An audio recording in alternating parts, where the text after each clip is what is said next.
Hope TV ప్రేక్షకులకు ప్రభువు నామములో శుభములు. మరోసారి మనం ఇంకో త్రైమాసికంలోకి వచ్చాం. ఈ రెండవ ధారావాహికలో ఏం తెలుసుకోబోతున్నామో చాలా ఆశ్చర్యంగా ఆత్రుతగా ఎదురుచూస్తున్నారు కదా. పరిశుద్ధ గ్రంథం నుంచి మనకి టీవీ అందిస్తుంది కుటుంబ జీవితంలో వైవిధ్యాలు. ఇవి మీకు మాకు అందరికీ అవసరమే కదా, తెలుసుకోవాలనుకుంటున్నారా? మరి ఇందులో మొదటి పాఠంలోకి మనం వచ్చాం, జీవన రాగాలు. పేరే మధురంగా ఉంది కదా, మరి అందులోని మాధుర్యం గురించి పరిశుద్ధ గ్రంథం ఏం చెప్తుందో దైవసేవకులను కలుసుకుందామా? నమస్కారం డాక్టర్ విల్సన్ గారు. నమస్కారం. నమస్కారం పాస్టర్ హేమావతి గారు. ఈ కుటుంబ జీవనంలో వైవిధ్యాలు అందరికీ అవసరమైన ఈ త్రైమాసికం, ఈ పాఠం బాగుంది. ఈ జీవన రాగం అని చెప్పారు కదా మొదటి పాఠం. ఈ దీని గురించి మనం ఎందుకు తెలుసుకోవాలంటారు డాక్టర్ గారు? ఈ లోకంలో జీవించిన మహా గొప్ప జ్ఞాని సొలొమోను, సన్ ఆఫ్ పీస్ అనే ఆయనకి దేవుడు ప్రత్యేకమైన బహుమానం ఇచ్చాడు. ఆయన నీకేం కావాలో కోరుకో, నీ మంచితనాన్ని బట్టి, నీ భక్తిని బట్టి అని అంటే వెండి బంగారాలు కోరుకోకుండా జ్ఞానాన్ని కోరుకున్నాడు ప్రజలను పరిపాలించడానికి. 40 సంవత్సరాలు పరిపాలించాడు ఇశ్రాయేలీని. ఆయన రాస్తున్నాడు ఈ ఉపోద్ఘాతంలో, ఆయన రాసిన గ్రంథంలో, ప్రతిదానికి సమయం కలదు, ఆకాశము క్రింద ప్రతి ప్రయత్నమునకును సమయం కలదు, పుట్టుటకును సమయం కలదు, చచ్చుటకును సమయం కలదు, నాటుటకును సమయం కలదు, నాటబడిన దాన్ని పెరుగుటకును సమయం కలదు, చంపుటకును సమయం కలదు, బాగు చేయుటకు సమయం కలదు. ఇవన్నీ కూడాను సొలొమోను రాస్తూ ప్రతిదానికి ఆయా సమయాలు ఉన్నాయి. ప్రతి మానవుడి జీవితంలో అవకతవకలు అంటూ ఉంటాయి. ఈ జీవిత విధానాలను, పద్ధతుల్ని, ఆయా వాతావరణాన్ని, ఆయా కాలాలని, లేకపోతే ఆయా పరిస్థితులను అర్థం చేసుకోవడానికి ఈరోజు పాఠం పునాదిగా ఉందన్నమాట.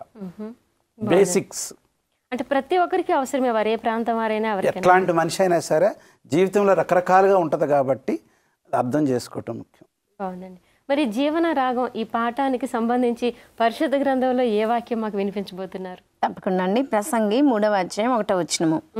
ప్రతి దానికి సమయం కలదు, ఆకాశం క్రింద ప్రతి ప్రయత్నమునకు సమయం కలదు. బాగుంది. అన్నింటికీ సమయం ఉందంటున్నారు. మరి సృష్టికర్త అయిన దేవుడే మనకు సమస్తాన్ని సృష్టించామంట. ఆది కాండం అంతా అందే ఉంది. ఈ ఆదిలో అంతా దేవుడు మంచిదిగా చూశాను, వెలుగు కమ్మలను మంచిదిగా చూశాను, మంచిదిగా చేశాను అని ఉంది కదా. మరి దేవుడు చేసిన ఈ మంచిది అనే దాని వెనకాతల దేవుడి ఉద్దేశం ఏంటి, మనం ఎలా అర్థం చేసుకోవాలంటారు? ఈ యొక్క చాలామంది పరిస్థితుల్లో కొన్ని కుటుంబాలు భార్యాభర్తల మధ్యన బాగుండకపోవటం, యవనస్తులు కలిసి రాకపోవటం, వాళ్ళకి లేకపోతే వాళ్ళు చేసిన పనిని పరిస్థితి కలిసి రాకపోవటం, విసుగు చెంది ఇది ఎందుకు జీవితం ఎలాగుందని చికాకు పడతారు. కొన్నిసార్లు ఇది ఎక్కడి నుంచి ప్రారంభమైంది, ఎలాగుందని అడుగుతూ ఉంటారు. మనం నిజంగా మన విలువలు తెలుసుకోవాలంటే, మనం ఎందుకు ఈ జీవితంలో ఇలాగున్నామని తెలుసుకోవాలంటే ఆది కాలానికి మనం వెళ్ళాలి, ప్రారంభానికి మనం వెళ్ళాలి. సృష్టికర్త అన్న దేవుడు మానవుని తయారు చేయాలని ఉద్దేశించినాడు. ఎందుకు చేయాలనుకున్నాడు? ఆయన మహిమ కొరకు, ఆయన స్తుతించటానికి. దేవదూతలను పరలోకంలో చేసినాడు, ఈ భూమి మీద కూడాను చేయాలని ఉద్దేశించి ఆయన చేసిన విధానం చాలా బాగుంది. In the beginning God created the heaven and the earth. ఆది యందు దేవుడు భూమిని, ఆదిలో దేవుడు ఉన్నాడు, ఆయనే అధికారి, సమస్తం ఆయన ద్వారానే ప్రారంభం. ఆయన ఊరికి ఉండకోకుండా ఆకాశను భూమి అంటే ఆయన సృష్టికర్తని గుర్తు. ఎలాగ సృష్టించాడనేది చాలా ప్రాముఖ్యమైనది.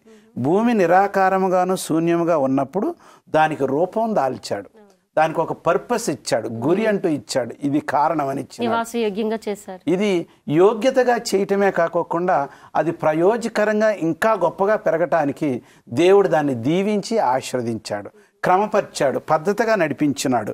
ఆఖరిగా ఆయన ఏమన్నాడంటే ఆదికాండం 1:31లో 6 రోజులు అంతా తయారు చేసిన తర్వాత, దాన్ని పరిపాలించడానికి మానవుని చేసిన తర్వాత ఇది చాలా బాగుంది అని అన్నాడు. ఆ మాటలు నాకు చాలా ఇష్టం. ఈ concluded is creation with a blessing and appreciation, it is very good. ఆ తర్వాత ఈ లోకాన్ని పరిపాలించడానికి ఇచ్చిన మానవుని చేసి మీరు అభివృద్ధి పొంది ఈ లోకాన్ని ఫలించండి. ఇంత ఆశీర్వదించిన దేవుడు, ఇంత గొప్ప దేవుడు ఆదిలో ఇంత గొప్పగా ఉండగా ఎక్కడొచ్చింది పొరపాటు అనేది కూడా మనం అర్థం చేసుకోవాలి. ప్రారంభం చాలా మంచిది, ప్రారంభం క్రమంగా ఉన్నది, ప్రారంభంలో తప్పు లేదు. ప్రారంభించిన దేవుడు పరిశుద్ధుడు, సర్వజ్ఞాని. కాబట్టి ఆ తర్వాత కొన్ని పొరపాట్లు రావటం వల్ల, మరి తప్పు చేయటం వల్ల, మానవుడు అవిధేయత చూపించటం వల్ల సమస్యలు అంటూ వచ్చాయి. ఉదాహరణకి పరలోకంలో ఏముంది, ఎలెన్ వైటమ్ గారు ఏం రాస్తున్నారంటే, ఆర్డర్ ఈజ్ హెవెన్స్ ఫస్ట్ లా.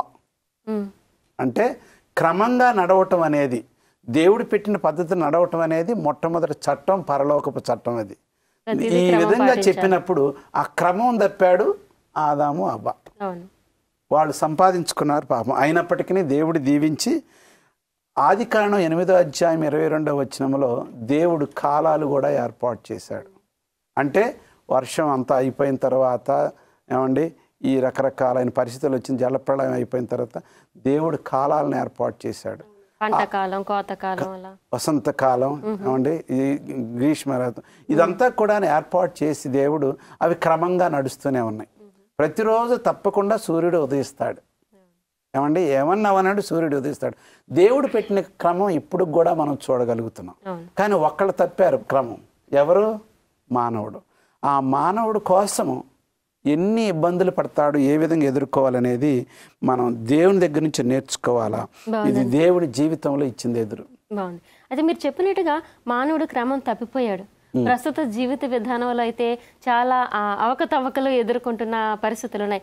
కానీ ఒక వ్యక్తి కానీ కుటుంబం కానీ పరిస్థితులు ఏవైనప్పటికీ కూడా ఇతరులకి మనం దీవెనకరంగా ఉండటం అనేది క్రైస్తవ జీవితానికి ఎలా అవుతుందంటారు? అవునండి, చాలా మంచి ప్రశ్న. మన యొక్క జీవిత రాగాల్లో మనం చూసుకున్నట్లయితే మనం ఇతరులకి ఆశీర్వాదకరంగా ఉండాలి. ఎందుకంటే మనం చేసే ప్రతి పనిలోనూ మనకి కాలం ఎవరికైనా సరే యవనస్తులుగా ఉంటారు, యవనస్తుల నుండి వృద్ధులు అయ్యేటువంటి అవకాశం ఉంటుంది. కొంతమంది యవన కాలంలోనే మరణించే వాళ్ళు కూడా ఉంటారు. అయినప్పటికీ ఏది ఏమైనప్పటికీ ఏ కాలంలో మనం ఉన్నప్పటికీ కూడా దేవుని యొక్క నామాన్ని మహింపరుస్తూ ఇతరులకు కూడా మనం సహాయకరంగా ఉండాలి. ఇప్పుడు చక్కగా ఒక కాలం అంటూ ఉందని చెప్పి మనము ఈ ప్రసంగి 3వ అధ్యాయంలో 2వ వచనం చూసుకుందాం. పుట్టుటకు, చచ్చుటకు, నాటుటకు, నాటబడిన దాన్ని పెరికివేయుటకు అని చెప్తున్నారండి. మరి నాటబడిన దాన్ని కూడా పెరికివేయడానికి, పుట్టడానికి సమయం ఉంది అంటున్నారు. మనం ఇక్కడ మీ వాక్యం చదవమని చెప్పానండి. ఒక వాక్యం చెప్తున్నానండి, ఒకసారి చదవండి. న్యాయాధిపతులు 13:24. ఇక్కడ వాక్యము న్యాయాధిపతులు 13:24 వచనం అంటారా? తరువాత ఆ స్త్రీ కుమారుని కని అతనికి సంసోను అని పేరు పెట్టాను. ఆ బాలుడు ఎదిగినప్పుడు యెహోవా అతను ఆశీర్వదించాను. ఇంకా కొంచెం మరియు యెహోవా ఆత్మ జోర్యాకును ఎష్టాయోలుకును మధ్యనున్న మహినదానులో అతని రేపుటకు మొదలు పెట్టాను. అయితే ఇక్కడ ఆయన ఏంటంటే ఎదుగుతూ ఉన్నాడు. ఒక కాలానికి ఒక కాలం నుండి ఎదుగుతూ వస్తూ ఉన్నారు. ఆయా కాలంలోనూ దేవునికే కాకుండా మన మానవులకు కూడా సహాయకరంగా ఉండాలి. బాగుందండి. చిన్న విరామం తీసుకుందాం, తర్వాత మళ్ళీ చర్చ మొదలు పెడదాం. చూస్తున్నారు కదా ప్రియ సహోదరులారా, చిన్న బ్రేక్ తర్వాత జీవన రాగాలు మిగిలిన భాగం.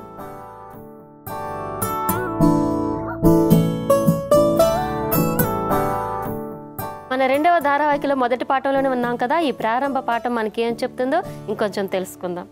ఫస్ట్ హైమవతి గారు, మీరు చెప్తున్న సమాధానం మాకు కాస్త వివరంగా తెలియచేయండి. మనము ఏ క్లిష్ట పరిస్థితులు ఉన్నప్పటికీ కూడానండి ఇతరులకి దీవెనకరంగా ఉండాలి. యేసుక్రీస్తు ప్రభువారు సిలువలో మరణించినప్పుడు ఆయన ఏం చేస్తారంటే వీళ్ళు ఏం చేయించున్నారో వీరికి తెలియదు కాబట్టి వీరిని క్షమించమని చెప్పి ఉన్నారు.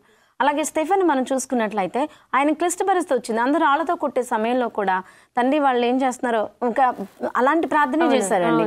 వాళ్ళని క్షమించమన్నట్లుగానే ఆయన కూడా క్షమా గుణం వేడుకుంటున్నట్టుగా ఆయన గుణ లక్షణాలు మనకు కనిపిస్తున్నాయి. ఇది ఏంటంటే వాళ్ళు చూస్తున్నటువంటి వాళ్ళకి అక్కడ ఉన్న వాళ్ళకి బండరాతిగా ఉన్న హృదయాలు కూడా మార్పు చెందడానికి అవకాశం ఉంటుంది. కాబట్టి అలాంటి పరిస్థితుల్లో ఉన్న వాళ్ళకి మన గుణగణాల ద్వారా క్రీస్తుని వారు గుణగణాలు ఈ స్టెఫెను గుణగణాల ద్వారా చూపించారు. అంటే ఇప్పుడు మనం కూడా ఈ క్రైస్తవులు ఎలాంటి ఆర్థిక ఇబ్బందులు కానీ ఏ సమస్యలో కొట్టుమిట్టాడుతున్నప్పటికీ ఇతరులకి మనం ప్రోత్సాహకరంగా చెప్పాలంటారు. అవునండి. అయితే మరి ఇలా మన జీవితం కుటుంబం అనేది అందరూ సంతోషంగానే ప్రారంభించాలనుకుంటారు. సాఫీగా కొంతకాలం సాగుతున్నప్పుడు మన సాధారణ జీవితాల్లో కూడా హఠాత్ పరిణామాలు అనేవి సంభవిస్తాయి అంటారా? తప్పకుండా. మానవుడి జీవితం అనే దానికి ఎవరు కూడా ఏ గ్యారంటీ ఇవ్వలేరు. అవును. అవకతవకలు అనేది ఖచ్చితంగా జరుగుతాయి. ఎందుకు జరుగుతాయి? మనం మంచి ఉద్దేశించినా కానీ ఒక్కోసారి మనకు అనుకున్నట్టుగా జరగదు. కారణం ఒకటి పాపం వల్ల, రెండవది మన స్వభావం వల్ల, మూడవది మనం చేస్తున్న పనుల వల్ల ఇవన్నీ కూడా జరుగుతాయి. ఉదాహరణకి బైబిల్లో యోబు గ్రంథం గురించి మనం చదువుకోవచ్చు. ఊజు దేశమునందు యోబు అని ఒక మనుషుడు ఉండేను. అది యథార్థవంతుడు, చెడును చాలా బాగా అది చూసి శబాష్, పరలోకమే ఇంత మంచి రికమెండేషన్ ఇచ్చిందా అని నేను చాలా ఆలోచించాను. కానీ ఆ 3వ వచనం నుంచి మళ్ళీ చదివినప్పుడు మరి ఒక దూత వచ్చి ఆ కుటుంబం అంతా పాడైపోయింది, ఆస్తి అంతా పాడైపోయింది, బిడ్డలు చనిపోయారు, ఇల్లు కూలి, ఒంటెలు దొంగలి, ఇవన్నీ కూడా చూస్తే ఎందుకు ఎట్లా జరుగుతుంది? సడన్గా ఇంత బాగున్నదాన్ని ఇలాగ జరిగింది. హఠాత్తుగా కొన్ని పరిస్థితులు వస్తాయి. ఎప్పుడు కూడాను సాఫీగా జరుగుద్ది. డబ్బున్నా కానీ, ఆస్తి ఉన్న, హోదా ఉన్న, ఏదన్నా కానీ అవకతవకలు అనేది తప్పదు. అంటే మనం ఊహించని సంఘటనలు ఎదురవటం అనేది ఖచ్చితంగా జరుగుద్ది. యోబుకి ఇట్లా జరిగింది. ఈ విధంగా ఎందుకు 3 కుమార్తెలు 7 కుమారులు ఉన్నారు. ఇదంతా కూడా జరిగింది. తన ముందు ఆస్తి పోగొట్టుకున్నాడు, ఆరోగ్యం పోగొట్టుకున్నాడు, పరువు పోగొట్టుకున్నాడు. స్నేహితులే వచ్చి ఆయన వచ్చి నువ్వేం తప్పు చేశావో మరి మాకేం తెలుసు, నువ్వు నీ తప్పును దిద్దుకో అన్నట్టుగా చెప్పుకొచ్చారు. భార్య కూడాను ఆయన దూషించి. రెండోది ఇంకా ఏసేపు బాగా కుటుంబానికి ప్రియమైన వాడు. అన్నదమ్ములు ఆయన ద్వేషించారు. ఎందుకంటే ఏదో కలలుగానే అలవాటు ఆయనకు ఉన్నది. ఆ కలభావాలు తెలియక ఏదో అని చెప్తూ ఉంటే వాళ్ళకి అసూయ జరిగింది. ఆయన చక్కగా పొతిఫర్ ఇంట్లో సెటిల్ అయ్యాడు. పొతిఫర్ గారు చాలా పెంచుకున్న కుమారులాగా పెంచుకుంటున్నాడు. అంతా బాగానే ఉంది. కానీ 7వ ఆజ్ఞ తిరస్కరించమని మరి సాతాను శోధన వచ్చినప్పుడు ఆయన మంచికి నిలబడ్డందుకు ఖైదు వెళ్ళాల్సి వచ్చింది. అలాగనే ఏబెల్ మంచి కుమారుడు. ఏబెలు ఈ షుడ్ బి మెస్సాయ అని అనుకున్నారు ఆదామవ్వలు. కానీ ఆయన సడన్గా మరణించవలసి వచ్చింది అన్న అసూయ వల్ల. జీవితంలో ఎప్పుడు కూడాను మనకు మేలు జరుగుతుందలే పర్వాలేదులే అనుకున్నప్పుడు కూడాను ఎప్పుడు ఏ పరిస్థితి వస్తుందో తెలియదు. కాబట్టి మనం సిద్ధపడి మన జీవితాన్ని దేవుడికి అప్పచెప్పి నీ చిత్తమయ్యా అని చెప్తే అది matured way of living a life. Unexpected also or expected. ఏది జరిగినా సరే నీ చిత్తం ప్రభువా. అంటే ఒడిదుడుకులు అనేవి చాలా సహజం కాబట్టి వాటికి సిద్ధపడి ఉండాలంటారు. ఏం జరిగినా రిసీవ్ చేసుకోవడానికి సిద్ధంగా ఉండాలి. బాగుందండి. మరి ఇలాంటి ఒడిదుడుకులు అనేవి అందరికీ సహజమైనప్పుడు ఆ ఒడిదుడుకుల్లో గొప్ప మలుపు జరిగే సందర్భాలు ఉండొచ్చా, అవకాశాలు ఉంటాయంటారా? ఉన్నాయండి. ఎందుకంటే మార్పులు జరుగుతూ ఉంటాయి మనిషి యొక్క జీవితంలో. అయితే వృద్ధులైన తర్వాత మారటం అనేటువంటిది కష్టమే. కానీ చాలామంది స్త్రీలు ఏమని చెప్తారంటే మా భర్తని నేను మార్చడానికి ప్రయత్నం చేశానండి, నేను మార్చలేకపోయానండి అని కూడా అంటూ ఉంటారు. అయితే ఇక్కడ ఏంటంటే కొన్నిసార్లు మనకి ప్రాముఖ్యమైనటువంటి విషయము, ఇప్పుడు సౌలు ఉన్నారనుకోండి, చాలా హృదయం ఎట్లాంటిది, కఠినమైనటువంటిది. తన యొక్క మతం పట్ల, జూదా మతం పట్ల బాగా ఆసక్తి కలిగినటువంటి వ్యక్తిగా చూస్తున్నాము. కానీ మరి దేవుని యొక్క ప్రజలు క్రిస్టియన్స్ పట్ల ఆయన ఎలాంటి టెర్రరిస్ట్గా వ్యవహరించడం చూస్తున్నాం.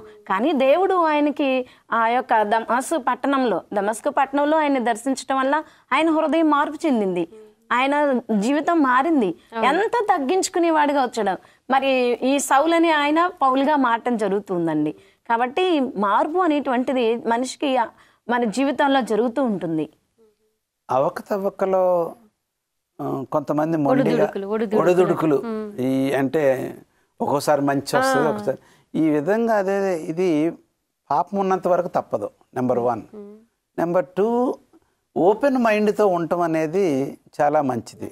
సడన్గా సర్ప్రైజ్ అయిపోయి ఏదైనా సంఘటన అనుకోని జరిగినట్లయితే నువ్వు మరీ తీవ్రంగా తీసుకొని, కొంతమంది దిగ్భ్రాంతికి గురి అయిపోయి ఏదైనా ఇంట్లో మరణం తటస్థించింది అనుకో, నువ్వు అంత పిచ్చోడు అయిపోయిన అవసరం లేదు. ఎందుకంటే క్రైస్తవ విశ్వాసంలో అది అంతం కాదు, పునరుద్ధానం అంటూ ఉన్నది. నువ్వు జాబ్ నుంచి ఇంటికి వచ్చే సాయంత్రం నీ ఇల్లు పగలగొట్టి ఎవరో దొంగిలించేశారు, ఈ లోకపు ఆస్తే పోయింది, నువ్వు దాని గురించి దిగులు పడిపోయి ఉరేసుకున్నంత భయం అవసరం లేదు. అర్థమవుతుందండి? నీ పిల్లవాడు పరీక్షలో కొద్ది మార్కులు తక్కువ వచ్చాడు, దానం జరిగినంత మాత్రాన ఓ పిల్లోడిని కొట్టేసేసి ఆడు మనసంతా ఎరగొట్టేసేసి ఇంట్లో నుంచి పారిపోయి. కొంతమంది చిన్నదాన్ని పెద్దగా తీసుకుంటారు, కొంతమంది పెద్దదాన్ని మరీ అశ్రద్ధగా తీసుకుంటారు. అన్నీ కూడా బ్యాలెన్స్గా చేయటం అనేది look at the whole picture, అది ముఖ్యమైనది. మన అసలు జీవితం యావత్తుని చూడాలి. కానీ ఒక చిన్న సంఘటన తీసుకొని దాన్ని తీర్మానం చేసినట్లయితే అది మనకు నష్టంగా అవుద్దని అనుకుంటున్నాను. అది మీరు చెప్పినట్టు ఇప్పుడు ఈ పాజిటివ్ థింకింగ్ అనేటప్పటికి అది క్రైస్తవులకైనా అన్యులకైనా ఎవరైనా దాన్ని అన్వయించుకోవచ్చు. అందరూ జీవితమే కదమ్మా, తప్పకుండా జీవితం. దేవుడు ఉద్దేశించింది వేరు, మానవుడు స్వార్థంతో చేసింది వేరు. కొన్ని అవకతవకలు ఎందుకు వస్తాయని మన అలవాట్లు, మన స్వార్థం, మన పనులు బట్టి. నాకు కలిసి రాలేదండి, పలానా ఆయన పైకి వచ్చాడు, నేను పైకి రాలేకపోయాను. ఆయన పైకి వచ్చాడు, నువ్వు పైకి రాలేకపోవడం అంటే కారణాలు ఉండొచ్చు. బహుశా తనకి ఏదైనా బంధువులు ఉండొచ్చు, మంచి సలహాదారుడు ఉండొచ్చు, కొన్ని పరిస్థితులు అనుకూలించడం వల్ల, ఆయన కష్టజీవేమో, ఒకవేళ బాగా తెలివిగలవాడేమో. You cannot compare. ఈ రోజుల్లో ఉన్న ఎక్కువ పాపం ఏంటంటే పలాని వారికి కారు ఉంది, మనకు కారు లేదు. ఆ స్త్రీ ఇంటికి వచ్చిన తర్వాత ఆ మగవారిని ఎంత ఇబ్బంది పెట్టి ఆయనకి బంగారం ఉంది, నాకు బంగారం, ఈ పోల్చి చూసుకోవటం అనేది చాలా ఘోరమైన పాపం. ఎందుకంటే పోల్చి చూసుకోవటం వల్ల నీ మనశ్శాంతి పోతుంది, నీ సంబంధం బలహీన పడుతుంది, ఏమాత్రం కూడాను సంతోషం ఉండదు. పోల్చి చూసుకోకుండా మా ఈ యొక్క బైబిల్ ఇచ్చేది ఏంటంటే విరుగుడు. డాక్టర్ గారు మీరు ఇచ్చిన హెచ్చరిక స్త్రీలకేనా, మరి పురుషులు కూడా పోల్చి చూసుకోవటం అనేది? పురుషులకు కూడాను మనం ఎప్పుడైతే ఆ తృప్తి పడి మనకున్న సంపాదనలో తృప్తి పడతామో ఆటోమేటిక్గా ఆశీర్వాదం అనేది కలిసి వస్తుంది. A thankful heart is a satisfied heart. ప్రతి విషయంలో మనకు కలిగిన దాంట్లో సంతృప్తి పొంది ఉండాలి. బాగుందండి. చిన్న విరామం తీసుకుందాం. తెలుసుకుంటున్నాం కదా ప్రియ సహోదరుల, చిన్న బ్రేక్ తర్వాత జీవన రాగాల పాఠం చివరిలో.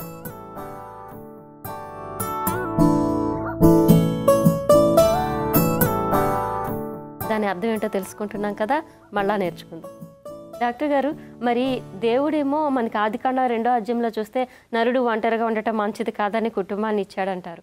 కానీ ఈ కాలం చాలామంది, అంటే అతి కొద్ది మంది అయినా ఒంటరిగా ఉండడానికి ఇష్టపడతారు, అందరితో కలిసి ఉండరంటారు. దీన్ని మనం ఎలాగ అర్థం చేసుకోవాలంటారు? నవీన కాలపు సమాజం నిజంగా చెప్పాలంటే దే లైక్ ఇండివిజువల్ లైఫ్. మా తాతగారు జాయింట్ ఫ్యామిలీ, ఒక ఇంట్లోనే 20-30 మంది ఉండేవాళ్ళు, 9 మంది పిల్లలు, వాళ్ళకి పెళ్ళిళ్ళు, అట్లా జాయింట్ ఫ్యామిలీ. అది ఒక ఆనందం. కొంతమంది పని చేస్తారు, కొంతమంది పని చేయరు, కొంతమంది రకరకాలైన క్యారెక్టర్స్ దాంట్లో ఉంటాయి. దాంట్లో పాజిటివ్ నెగిటివ్ అంటే లాభాలు ఉన్నాయి, నష్టాలు కూడా ఉన్నాయి అన్నమాట. కానీ నవీన కాలపు సమాజం అనేది ఇండివిజువల్గా నా గది నాకు ఉండాలా, నా గదిలోకి ఎవరు రాకూడదు, నా సెల్ ఫోన్ ఎవరు ముట్టుకోకూడదు, ఆ ప్రైవసీ అనేది ఎక్కువైపోతుంది, అందరం కలుపుకోవటం అనేది తక్కువైపోతుంది. ఇక్కడ ఈరోజు పాఠంలో ఉన్న తలంపు ఏంటంటే no man is an island, man is made for relationships.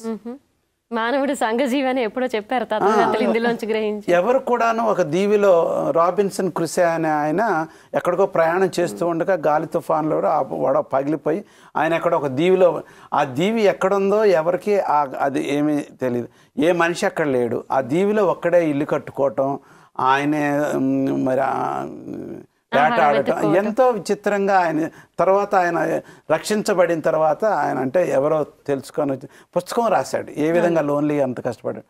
మానవుడు ఆ విధంగా ఒంటరిగా ఉండటానికి మంచిది కాదని దేవుడు ఏర్పాటు చేశాడు. సమాజంలో ఉన్నప్పుడు తప్పకుండా మనం కలిసి నలుగురితో ఉండటం అనేది చాలా అవసరం. అందుకోసం సంఘము, సమాజము అనేది ఏర్పాటు చేశాడు. అందుగురించే కుటుంబం, భార్యాభర్తలు అని ఏర్పాటు చేశాడు. ఈ ఏర్పాటు దేవునిది కాబట్టి మనం ఒంటరిగా ఉన్నప్పుడు పెరగటం కష్టం. మనం ఒంటరిగా ఉన్నప్పుడు సాంఘిక భావాలు పెరగవు. మానవుడు spiritual as well as social, ఆత్మీయకమైన వీరుడు. ఏ చిన్నదొచ్చినా కానీ దేవుడు నమ్మని వాడు కూడా దేవా అని అంటూ ఉంటాం. ఓకే, మరి ఏది జరిగినా కానీ ప్రక్క వారికి చెప్పుకోవాలి. అందుకోసమే ఈ యొక్క ఒకళ్ళొకడు కలిసి ఉండటం, deeper meaning of fellowship and love and interaction affection is the common part of human society. సమాజానికి ఇది సాధారణమైనది. ఇక్కడ ఒక వాక్యం రాయబడింది, అపోస్తలుడు పౌలు రోమీ సంఘానికి రాస్తున్నాడు 7వ వచనం. కాబట్టి క్రీస్తు మిమ్మల్ని చేర్చుకున్న ప్రకారము దేవునికి మహిమ కలుగునట్లు మీరును ఒకరినొకరు చేర్చుకొనుడి.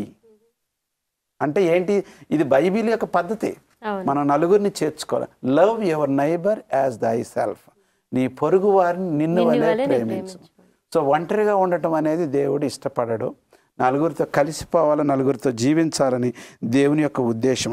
ఆ విధంగా కలిసి ఉన్నప్పుడు ముఖ్యమైన సిద్ధాంతం, the simplest principle is if we act nicely, kindly and compassionately towards others, we not only help ourselves to grow positively, but we give glory to God. దేవుణ్ణి కూడా మహిమపరిచి ఆయన ఉద్దేశాన్ని నెరవేరుస్తున్నామని తెలుసుకోవాలి. This is very very important. Relationships are important. బాగుందండి. దేవుడు భక్తుడనే అనుబంధం కూడా దేవుడే ఇచ్చాడు కాబట్టి. మరి ఈ జీవన రాగం అనే పాఠంలో ఇన్ని చర్చించుకున్నా, ఇవేనా ఇంకేమైనా ఒక అంశాలు ఉన్నాయంటారు? గుర్తు చేయండి. ఉన్నాయండి, తప్పకుండా. ఇక్కడ మనకి ఒకసారి ఊహించుకోండి, యేసుక్రీస్తు ప్రభువారితోటి శిష్యులు ఉన్నారు కదండి, వాళ్ళలో కూడా మార్పు అనేటువంటిది ఇంకా రావాల్సి ఉన్నది. వాళ్ళు ఏంటంటే యేసుక్రీస్తు వారితో జీవిస్తూ ఉన్నప్పుడు ఎలాంటి మార్పు? వాళ్ళు చాలా సామాన్యమైనటువంటి ప్రజలు. వాళ్ళకి కొంతమందికి యేసుప్రభు వారిని వెంబడించేటువంటి వాళ్ళకి చదువు లేనటువంటి వారు. కానీ వాళ్ళల్లో అవునండి, మరి యేసుక్రీస్తు ప్రభువారిని పట్టుకున్న తర్వాత ఆ గెత్సేమనే తోటలో ప్రార్థన అయిపోయిన తర్వాత వాళ్ళు వచ్చి పట్టుకుంటారు. రోమా సైనికులు వచ్చి పట్టుకుని వెళ్ళిన తర్వాత పేతుర్ని చూడండి, ఆయనలో ఎలాంటి మార్పు కలుగుతుందో చూడండి. ఆయన్ని వాళ్ళు గుర్తించినప్పుడు, పేతుర్ని చూసినప్పుడు అక్కడ ఉన్న వచ్చినది ఈయన కూడా గల్లీడే అని చెప్తూ ఉంటారు. మరి తర్వాత ఇంకో చిన్నది బయటకు వెళ్ళినప్పుడు ఇంకో చిన్నది కూడా కనిపించి ఈయన కూడా ఆ యొక్క నజరేయుడని యేసుతో ఉన్నటువంటి వ్యక్తి అని చెప్తుంది. కొంతమంది అక్కడ ఉన్నటువంటి ప్రజలు కూడా ఆయన్ని పేతుని గుర్తించి ఈయన తప్పకుండా యేసుక్రీస్తు వారితో ఉన్నటువంటి వ్యక్తి అని వాళ్ళు గుర్తించారు. చూడండి, ఆయన మాటల్ని బట్టి, ఆయన మాటలు చూస్తే క్రీస్తుని పోలిన విధంగా ఉన్నాయని. అంటే ఇంకా ఆ యొక్క స్పిరిచువాలిటీ, ఆధ్యాత్మికంగా ఎదగటం అనేటువంటిది మరి రోజు రోజుకి జరిగేటువంటి విషయం. మన కుటుంబాల్లో చూసుకోండి, మనం పాజిటివ్గా ఆలోచించాలి. ఇది చాలా ప్రాముఖ్యమైనటువంటి విషయము. మన కుటుంబంలో మనం వ్యవహరించే విధానాన్ని బట్టి మన తోటి వాళ్ళు, మన ప్రక్క వాళ్ళు కూడా మారుతారండి. వాళ్ళు మనలో క్రీస్తుని చూడగలిగేలాగా ఉండాలి. మనం జీవించే జీవిత విధానాన్ని బట్టి మన కుటుంబ సభ్యులు కూడా వాళ్ళు క్రీస్తుని చూస్తారు. ఆ విధమైనటువంటి జీవిత విధానం మనం కలిగి ఉండాలి. క్రీస్తుతో మనం ఉండాలి. క్రీస్తు ఉన్నప్పుడు ఆయన గుణగణాలను కలిగి మనం జీవించగలుగుతాము. బాగుందండి. అదే ఒక పాటలో కూడా అంటారు, ఇంట బయట నీ సాక్షిగా ఉండేలాగా. బయటనే కాదు, ఇంటిలో కూడా మనం ఒక సాక్షిగా ఉండాలంటారు. మీరు అన్నప్పుడు ఒక వాక్యం నాకు గుర్తొస్తుంది. యోహాను 15:7 ప్రభువారు అంటారు కదా, నా యందు మీరు ఉండాలి, మీ యందు నా మాటలు ఉండాలని. ఇక్కడ సిస్టర్ గారు చెప్పారు అనుభవం. పేతురు ఆయన ప్రవక్తను బట్టి, ఆయన పద్ధతులను బట్టి ఈయన క్రీస్తుతో ఉన్నవాడే. ఇంకొకసారి కూడాను పేతురు పౌలు ఎక్కడికో వెళుతూ ఉంటే ఏదో బాగు చేయటం వల్ల 3వ అధ్యాయ అపోస్తల కార్యంలో ఆ కుంటు వాడిని బాగు చేయటం వల్ల ఇది చూసి ఇది యేసుక్రీస్తు ఉన్న వాళ్ళ దగ్గర ఉన్నారు, వీళ్ళు భాష మారింది, వీళ్ళు ప్రవక్తన మారింది, ఏదో ఆత్మ పొందారంట వీరు. ఇంత మార్పు రావటం ఆ క్రీస్తు వల్లనే. మనం కూడాను యేసుక్రీస్తు నీడలో జీవిస్తూ ఉండగా మన చీకటి పరారైపోయి, మన బలహీనతను పరారైపోయి మనం క్రీస్తుని ప్రకాశిస్తూ ఉంటాం అనమాట. అప్పుడు మనుషులు ఆటోమేటిక్గా లోకం కూడాను మారుతుంది మన వల్ల. అంటే ఇప్పుడు మీరు చెప్పిన దాన్ని బట్టి విశ్వాసం అనేది చర్చిలోకి మాత్రమే కాకుండా మన దైనందిన కుటుంబ జీవితంలో కనిపించాలంటారు. బాగుందండి. ఈ విధమైన ఈ మార్పు అనేది భక్తుల్లో కనిపించాలని ప్రార్థించండి ఫాస్టర్ గారు. ఘనమైన దేవా, ఈ యొక్క జీవిత పద్ధతుల్లో దేవుడు పరిపూర్ణంగా సృష్టించినారు.